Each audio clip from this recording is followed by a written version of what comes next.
Attendez, nous invitons d'autres abonnés à se joindre à vous. N'est-ce pas merveilleux?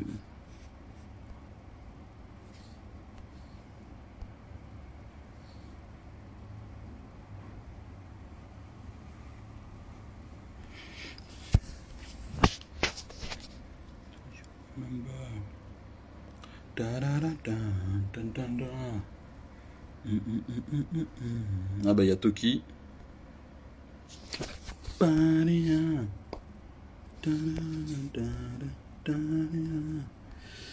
Isma, je lui ai envoyé une invitation.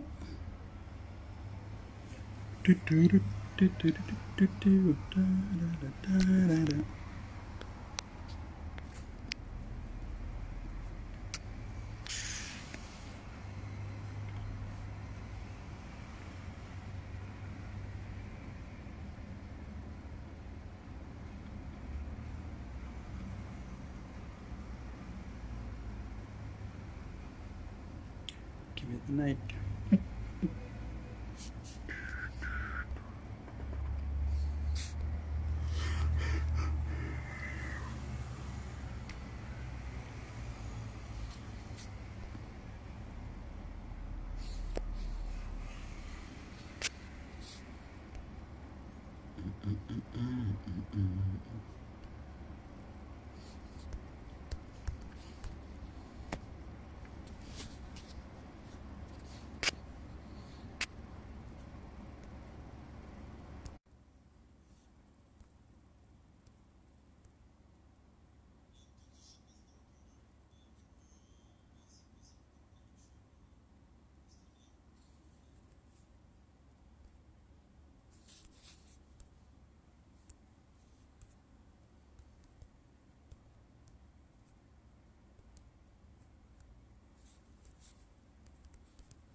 Ah bah c'est bon, évidemment. Give me the night.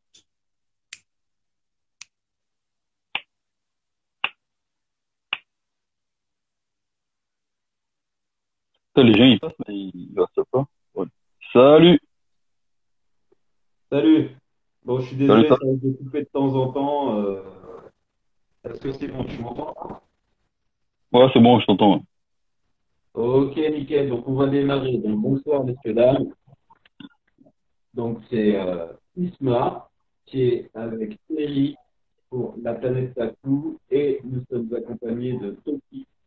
Donc, nous sommes trois créatifs, illustrateurs, auteurs de bande dessinée au sens général, mais de manga aussi. Et en fait, on avait deux, trois choses à partager avec vous à propos d'une actualité qui concerne le manga afro, notamment, et des problématiques d'auteurs autour de comment on market notre art et en quoi consiste le fait d'essayer de défricher de nouveaux styles tout en gardant notre culture propre et essayer de l'échanger au grand public. Voilà. Donc, Perry, on va commencer. Toi, est-ce que tu peux nous faire le petit descriptif, justement, un petit résumé de la situation qui fait qu'on est là ensemble? Oui, tout à fait. Alors, on Je vais t'écoute. faire un petit résumé. Bah, tu veux que je parle, je raconte la story vite fait, c'est ça? On a juste besoin du contexte. Donc, si tu veux, je le fais, il n'y a pas de souci. Ouais, vas-y, fais-le, je préfère que tu le fasses. Ok, bah, je le fais alors. Ok, donc il y a quelques semaines, euh, Bonsoir. pardon? Non, non, je parlais aux gens qui écrivent. Vas-y, t'inquiète. Ok, ça roule. Donc il y a quelques semaines, en fait, Terry a vu surgir dans ses mails un tas de mails de personnes qui lui envoyaient une page du Huffington Post. Donc le Huffington Post qui est un site d'information sur le net. Et en fait, c'était un article qui parlait d'auteurs de manga, des auteurs qui ont conçu un manga qui s'appelle The Last Canon. Et en fait, c'était un texte parlant de leur sortie de The Last Canon.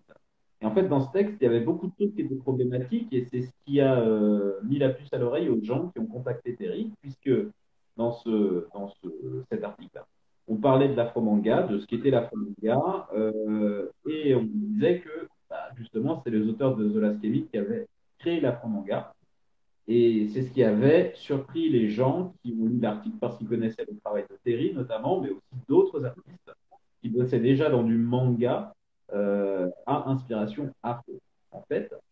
Et donc, ça a posé quelques problèmes de quiproquo et d'incompréhension, puisque Terry, lui, fait son manga depuis déjà des années et des années. On a déjà fait une vidéo, hein. Pour ceux qui n'ont pas vu, on pourra vous donner les liens. C'est sur le direct. C'est sur le direct sur l'Instagram.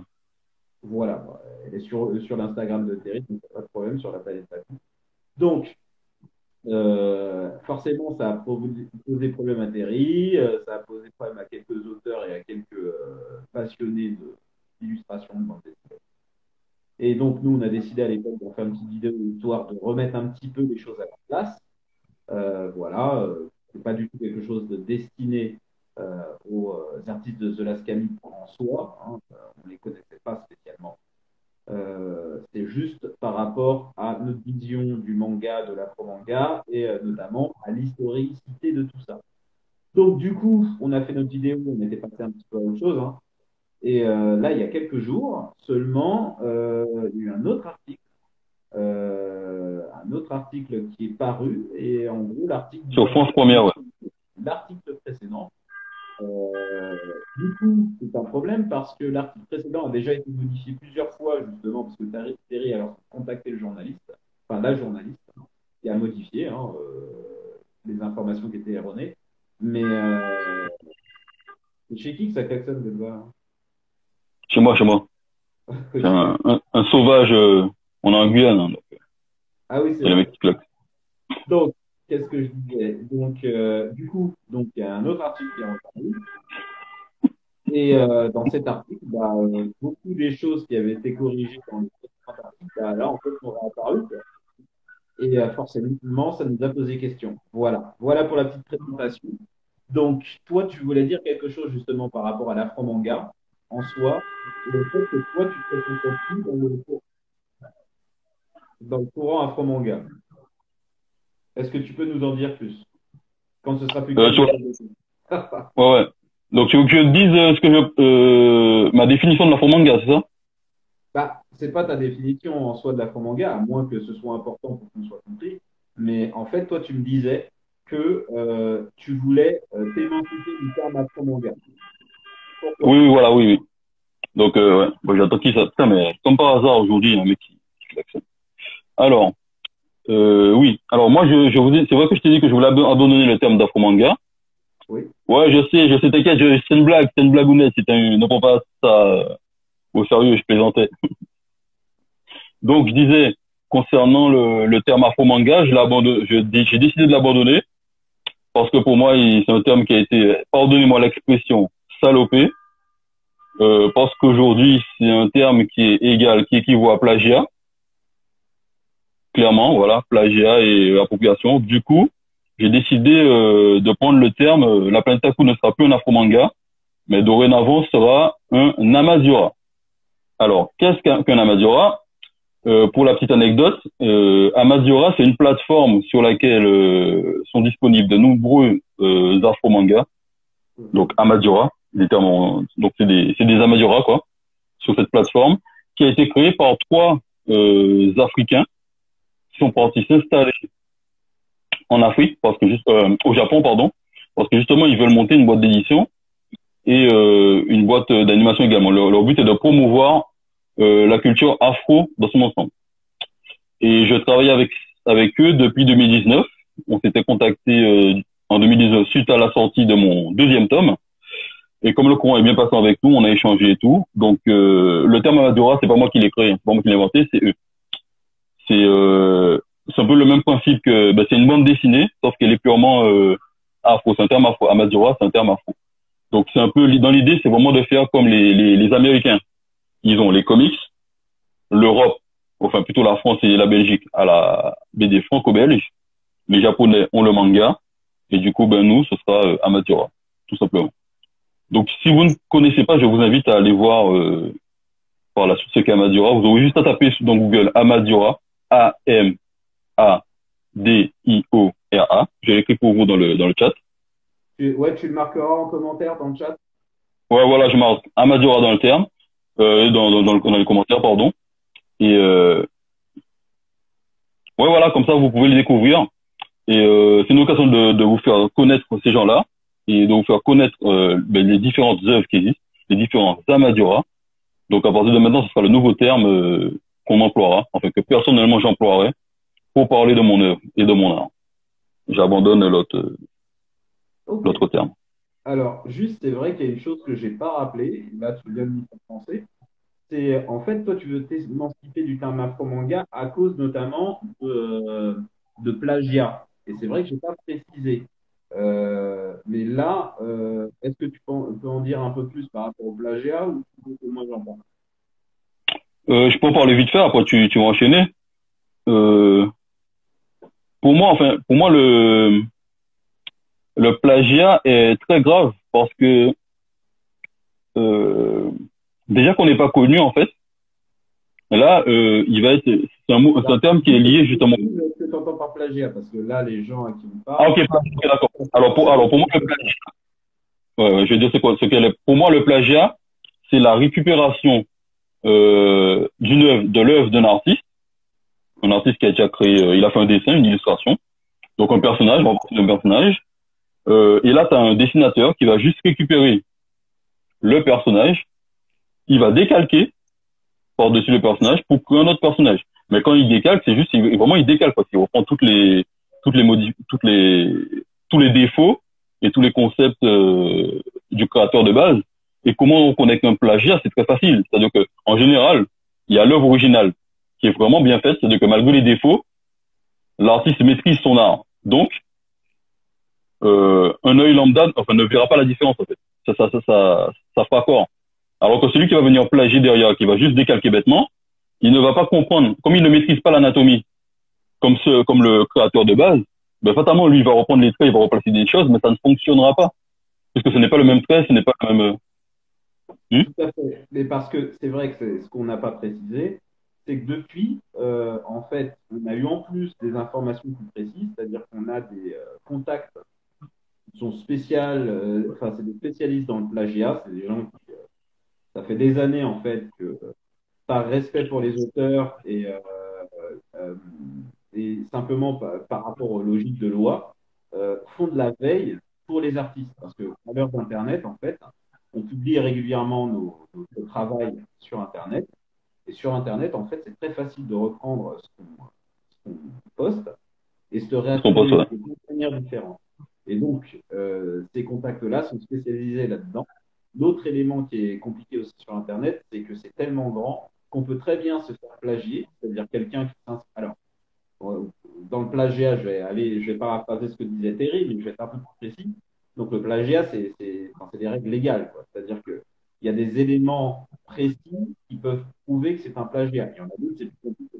Et par exemple, euh, une composition, une manière de dessiner, une posture particulière, mise dans un contexte particulier, peuvent être considérées comme du plagiat. Donc évidemment, vous imaginez bien qu'en tant qu'artiste, on ne va pas passer le temps à regarder toutes les galeries de fans divers et variés. Donc en général, c'est la communauté qui nous parle de ça. Et donc là, ce contact-là, il est spécialisé là-dedans. En fait, s'informant, en regardant un petit peu justement ce que faisait la pianiste, sur la bande-annonce qui a été faite pour The Last Camit, il y a des éléments qui pourraient toucher au plagiat. Alors, je dis pourrait, hein, moi je ne suis pas légiste, donc je vais pas aller jusque-là. Mais c'est vrai qu'il y a des éléments qui peuvent poser question. Et donc, c'est pour ça qu'on parle de ça, et enfin, c'est l'une des raisons pour lesquelles on parle de ça. Et c'est l'une des raisons pour lesquelles Terry, il a du mal à s'identifier à l'afro-manga, sachant que il y aurait peut-être un doute sur des notions de plagiat. Voilà. Donc, c'est des choses nous, on n'a pas le détail maintenant, hein, on vous laisse faire votre avis. Enfin, si vous êtes intéressé par le faire, en tout cas, vous jetez un œil dessus, puis à vous de voir ce que vous reconnaissez ou pas. Mais voilà, c'était important de vous le dire pour qu'on puisse être compris. C'est bon pour toi, Terry? Oui, c'est bon pour moi, totalement. Et voilà. Vas-y, vas-y. Ouais, je voulais dire qu'en fait, le truc, c'est que faut mieux comprendre le contexte. C'est-à-dire que moi, je suis en train de travailler dans mon coin et je reçois déjà, en fait, pour l'article du Huffington Post, c'est les gens qui m'envoient ça, en fait. C'est-à-dire que c'est les gens qui savent. Attends, Terry, c'est ça qu'on va se faire. Ouais. Là, on va en parler après. D'abord, Ok, d'accord, vas-y. ce qui serait intéressant, c'est qu'on ait justement l'avis. Euh, parce que tout ça, c'est quand même aussi des notions marketing, c'est-à-dire que Oui, c'est clair, c'est clair. est-ce que ça a été fait sciemment, comment dire, vraiment un coup réfléchi et stratégique des auteurs? Est-ce que ce sont les gens avec qui ils bossent? Est-ce qu'en fait, ça s'est fait naïvement? C'est possible aussi, quoi. C'est des vraies questions et ça, on voulait en parler un petit peu. Et Oh, justement, on sait pas. notamment Ouais. avec Toki. Donc, moi, ce que je te propose là, c'est de prendre Toki avec toi, que vous en parliez un petit peu. Donc du marketing autour de ça, aussi du fait que ça marche un petit peu sur la tête des gens qui ont déjà travaillé dans le domaine, quoi. OK, et puis Exactement. vous reprenez ensuite. Donc là, 5-10 minutes, pas plus, les gars. Ça roule 5-10 minutes, ouais. Faut pas qu'on se perde, ouais. Je vais On chronométrer regarde parce que ça, sinon, on va pas. OK? Sinon, tu nous fais, ouais, mais tu commences, tu commences, tu times et tu nous dis quand ça fait 5 minutes. OK, Aussi ça en roule. commentaire. On Ça fait comme roule. ça. Ça roule, là À tout de suite.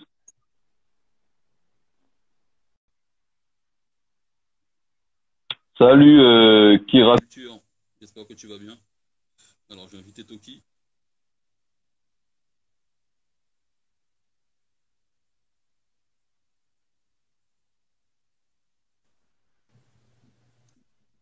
Salut, Toki. Ouais, ça va? Ouais, ouais, ouais.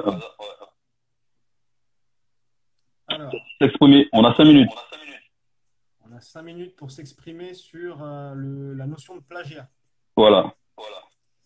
Euh, alors, pour reprendre ce qui a été dit, déjà merci de m'inviter à parler de ça. C'est cool. Donc, effectivement, Terry m'a contacté. Tu m'arrêtes si je dis n'importe quoi. Tu m'as contacté en me demandant de regarder donc, un trailer. Et ce que tu as fait, c'est tout à ton honneur, ce que tu as fait, c'est que tu ne m'as pas orienté, tu ne m'as pas dit est-ce qu'il n'y a pas un truc qui te choque ou regarde ça, je crois qu'il y a un problème. Tu m'as juste dit regarde le trailer. Et effectivement, le premier truc que j'ai noté, donc c'était assez évident, c'est des postures et des personnages qui existaient déjà, notamment des personnages de Street Fighter présents dans ce trailer. Donc le premier truc que je t'ai dit après avoir vu le trailer, c'est merde, je ne sais pas qui a fait ça parce que je ne connaissais pas du tout en fait le manga ni les auteurs. Et juste avec ce trailer, je me suis dit c'est assez culotté quand même d'aller récupérer trait pour trait, juste avec un skin différent des personnages existants. Et de là, on a commencé à discuter effectivement et j'ai appris l'histoire qui te concerne et qui te touche personnellement. C'est vrai que c'est assez étrange. Parle un peu plus fort. Ouais, tu vois, désolé. Je ne sais pas si j'ai été clair du coup jusqu'à présent, mais voilà, c'est assez étrange de voir ça, surtout sur quelque chose qui a l'air intéressant, quoi. Une nouvelle création, on va dire. Et on a commencé à discuter là-dessus sur justement les notions de création, en fait, tout simplement. Donc, voilà. Moi, j'en étais là, de l'histoire. Ça marche. En tout cas, au début. Et du coup, ta définition du plagiat, Euh, c'est assez complexe. C'est-à-dire que il faudrait déjà définir la limite entre l'inspiration, comment dire, assumée, de dire voilà, je m'inspire de tel artiste. Moi, par exemple, je m'inspire beaucoup de réalisateurs de films pour créer. C'est vraiment ma base. Je suis plus cinéphile qu'autre chose. Donc c'est vrai que quand je regarde un film de Fincher, par exemple, on a déjà évoqué le sujet, ouais, je regarde tous les plans, je regarde tout ce qu'il fait, et ça, c'est vraiment inspirant. Maintenant, ce qui relèverait du plagiat à mes yeux, donc essayer de comprendre la logique de la mise en scène, etc., en s'inspirant d'un artiste, c'est une chose. Ce qui se relèverait du plagiat, pour moi personnellement, ce serait de faire pause sur une image, sur un écran en fait, de Fincher, de faire une capture écran et de reproduire. Ce que j'ai cru comprendre, en tout cas, ce qui est assez éloquent dans le trailer, c'est plus ou moins ça, quoi. On a pris la posture de Ken dans Street Fighter et on a reproduit. Et ça, par exemple, pour moi, ça relève du plagiat, effectivement. On ne crée plus, on décalque. C'est en tout cas une des définitions. Il y en a potentiellement des centaines, hein, mais là, quand je parlais de mes inspirations personnelles, je m'inspire de films. Si jamais je devais les plagier, ce serait faire arrêt sur image et les redessiner. Ça, ce serait du plagiat à mes yeux. et pour toi, ce que tu as vu, c'est du plagiat ou pas? Ben ouais, parce que encore s'inspirer, par exemple, comme je disais, s'inspirer de Street Fighter. Donc s'inspirer, par exemple, du design des personnages ou du design global du jeu. C'est-à-dire le côté cel shading, le côté très coloré, les personnages déformés, tu vois, avec des muscles incroyables. Ça, ce serait de l'inspiration. C'est-à-dire, ce serait marrant. Admettons, par exemple, un artiste qui dessine Batman actuellement se dise, j'ai joué à Street Fighter, c'est marrant comme design. Je vais faire Batman comme ça, avec une posture déformée, plus de muscles, et puis là, je parle d'artworks, hein, pas le jeu en lui-même, hein, les artworks autour de Street Fighter. Prendre la posture de Ken ou de n'importe quel personnage en combat, en train de se battre, et le reproduire dans une bande dessinée Batman, par exemple, avec un skin Batman, il y a un côté assez malhonnête dans le procédé, sans vouloir attaquer qui que ce soit. Mais ça relève plus de la créa. Ça relève vraiment plus de la créa. Là, on n'est plus dans l'inspiration, dans ce design est cool, ou cette posture est sympa. Là, on est dans cette posture est sympa, je la veux, donc je la prends. Et la question, c'est est-ce que moralement, pour un artiste, enfin, c'est la question que je me pose en tout cas, est-ce que moralement, pour un artiste, c'est juste, ou est-ce que ce serait légitime en disant, ben voilà, quelque part, ça appartient un peu à tout le monde, maintenant, ça m'appartient comme une œuvre de cinéma, c'est-à-dire qu'on ne la reçoit pas de la même manière selon qui on est, selon où on a grandi. Donc, tel film que moi j'ai vu, tu as vu le même, mais elle m'appartient, cette œuvre. Tu n'as potentiellement pas vu la même chose que moi. Elle est à moi aussi. Est-ce que j'ai le droit de la prendre? Est-ce que j'ai le droit d'y toucher? Ou est-ce que j'ai juste le droit de me l'approprier, entre guillemets, en disant j'ai cru comprendre ça du film, ce film me touche plus qu'un autre parce que, ou est-ce que j'ai carrément le droit de dire bon, bah, ça m'appartient, même physiquement quelque part. C'est à moi maintenant et je peux en faire ce que je veux. Je peux la reproduire, je peux en refaire, récupérer des personnages, récupérer des attitudes, récupérer des dialogues. C'est une question. C'est vraiment un questionnement. J'ai pas la réponse. Mais ça m'a fait me poser la question, en tout cas, de regarder ce trailer. Après, je ne connais pas ton point de vue là-dessus. Il m'intéresse. Mon point de vue sur le plagiat, Sur ça, peu importe, en fait, ouais, exactement, sur le. ouais, ben, enfin, mon avis, d'accord, je vais revenir sur ce que tu vas dire. Sur ce que tu avais dit. De Fincher. Ouais. David Fincher aussi, moi, c'est un réalisateur, j'adore sa mise en scène. Du coup, pareil, quand je regarde ses films, ben, j'étudie énormément sa mise en scène. Ses gimmicks, tu vois, parce que, ouais, il a ses gimmicks, en fait, tous les réalisateurs ont leurs gimmicks. Et, du coup, j'analyse ça, je registre, en fait. Donc, dans la mise en scène que moi, je vais avoir par la suite, il y aura forcément un mélange de tout ce que j'aime. On va prendre un exemple sur la planète Taku. Quand on lit les mangas, ceux qui ont lu le tome 1, etc., le tome 2 et tout, ils m'ont dit, ah oui, ça me fait penser à Avatar. Avatar, le maître de l'air. Ouais. Ça me fait penser à Naruto. Il y a des situations qui me font penser à Saint Seiya. Tu vois? Donc les gens reconnaissent ça dans mon œuvre. Est-ce que pour autant, j'ai fait du plagiat? Ah ouais, désolé. Je vais essayer de parler moins fort, j'ai le micro. Est-ce que enfin, en disant ça, est-ce que moi j'ai fait du plagiat? C'est la question. Je vais essayer de Tu vois, en fait, il y a l'inspiration et il y a le plagiat, en fait. Ouais. Pour moi, c'est ça. C'est-à-dire qu'en fait, la différence entre les deux, on va faire plus simple. Le plagiat, c'est la copie bête, copie bêtement, sans comprendre. Ouais. Que le création, tu fais quelque chose qui a été fait, et tu y apportes. Et moi, c'est ce que je fais en fait avec la planète. Surtout que moi, j'ai pris le soin que les gens qui lisent mon œuvre, ils connaissent mes références,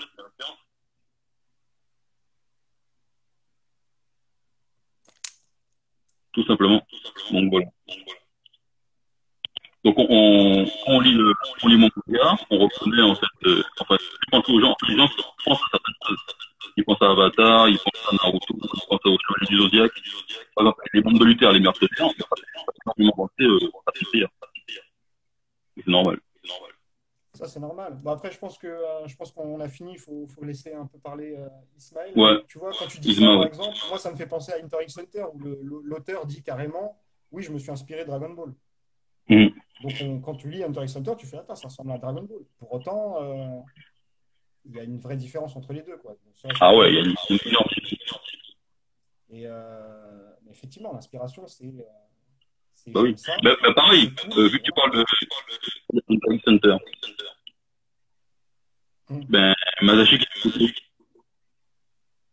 dans Naruto, ben, il a repris le Hunter x Hunter. ouais, Par exemple, la partie de Kurapika, bah, c'est le clan Uchiwa, ouais, tu vois. c'est vrai. Ou alors tous C'est les clins d'œil complexe, mais bon. de, par rapport à Jojo Bizarre Adventure. Parce que énormément de mangakas se sont inspirés de Bizarre Adventure pour faire, sur leur jeu, quoi. Yu-Gi-Oh! Qui s'est inspiré de Yu-Gi-Oh! T'as énormément de mangas, hein, qui sont... Bon, j'en ai pas là qui me vient à l'esprit, là, mais à part, Yu-Gi-Oh!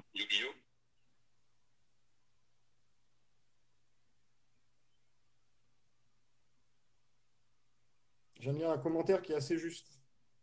Qu'est-ce qu'elle a dit?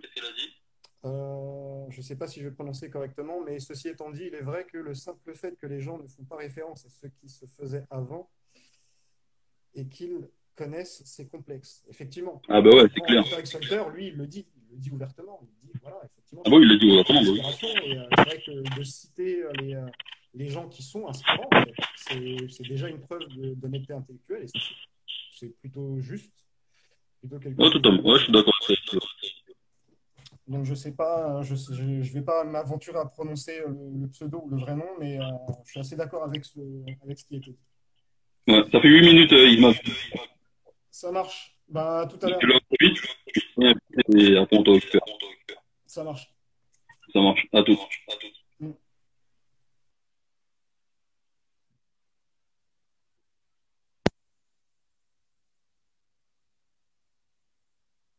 Et merci d'être avec nous, c'est super cool.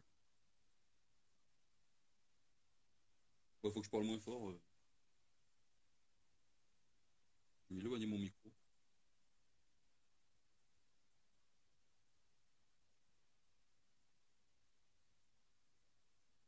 Quoi, Isma, il se connecte ou pas?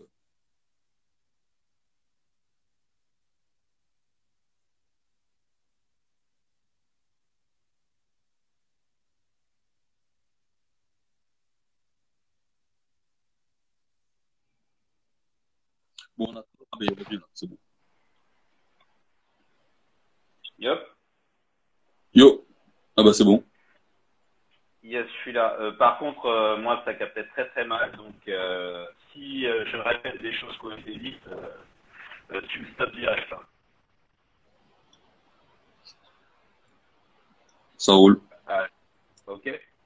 Ah, c'est bon, ouais. Donc là, on est d'accord, on parle un petit peu du marketing et des notions de plagiat. Donc, moi, mon avis là-dessus, c'est qu'effectivement, d'une manière ou d'une autre, ça a été très maladroit de communiquer autour de l'afro-manga sans vraiment inspecter ce qui se faisait déjà avant. Ton point qui est hyper important pour moi, moi j'appelle ça de la gratitude, c'est-à-dire que tu dois avoir de la gratitude envers les gens qui t'ont permis de faire des choses. Et quand je dis permis, c'est pas juste, comment dire, c'est pas forcément des gens qui t'ont mis, je sais pas, un crayon dans les doigts, c'est aussi ceux qui t'ont inspiré ou ceux qui sont passés avant toi pour apporter le chemin. Donc du coup, effectivement, ne pas faire référence à ses prédécesseurs, c'est au mieux maladroit, au pire pas très intègre. Alors maintenant, de la part des auteurs et de la part de l'équipe de communicants, qui, de quoi, de comment, ça je ne pourrais pas dire, j'ai pas assez d'infos. Ça je peux pas te dire plus là-dessus. Maintenant, si je parle en termes de marketing tout court, effectivement, le marketing il doit aussi jouer sur des logiques de segmentation. Et donc, dans les segmentations, il y a plein de secteurs différents. Il y a les fans de moto, il y a les fans de timbres, ça doit encore exister. Il y a les fans de bouffe, voilà. Et donc, effectivement, il y a aussi des mouvements. Il y a voilà, il y a la segmentation végane, il y a la segmentation LGBT, voilà. Et effectivement, il y a une segmentation aussi qui est liée à la clientèle potentielle noire ou ethnique, voilà. Et du coup, c'est vrai que à la période où on est, faire un coup marketing en faisant référence à l'un des segments sur lesquels on travaille, ça peut être un choix délibéré. Voilà. Et je peux comprendre, intellectuellement au moins, la logique et le pourquoi du comment. Maintenant, ce qui manque derrière, c'est qu'est-ce que veulent vraiment partager ces gens. C'est-à-dire qu'à la limite, moi, je veux bien qu'une stratégie soit peu intègre si, sur le fond, c'est pour faire quelque chose de bien. Problème, si, comment dire, parce qu'on n'est pas obligé de faire la publicité de l'afro-manga en niant ce qui existait avant. En fait. C'est ça qui est quand même bizarre. Quoi. On n'est pas obligé de faire ça comme ça. Donc le faire comme ça, c'est au mieux maladroit. Mais par contre, ça peut effectivement être une stratégie. Ensuite, pour les auteurs, moi, ce qui est plus dérangeant pour moi, c'est que finalement, tu as communiqué avec les auteurs. On a plus ou moins, de loin en loin, communiqué avec eux, et puis c'est normal que tout le monde ne connaisse pas tout. Mais bon, on a partagé pas mal de choses quand même, mine de rien, dans notre petite vidéo qui à l'origine faisait 1 heure, mais qu'on a limité à 10 minutes. Donc, vous imaginez, il y a des choses que vous n'avez pas vues ou entendues de ce qu'on a échangé. Mais il y avait déjà pas mal d'informations dedans, et notamment d'autres auteurs qui travaillaient dans de l'afro-manga. Du coup, c'est un peu dommage pour les auteurs de ne pas prendre en compte ce qui a été échangé avec nous pour la suite. Donc moi, je trouve pas ça terrible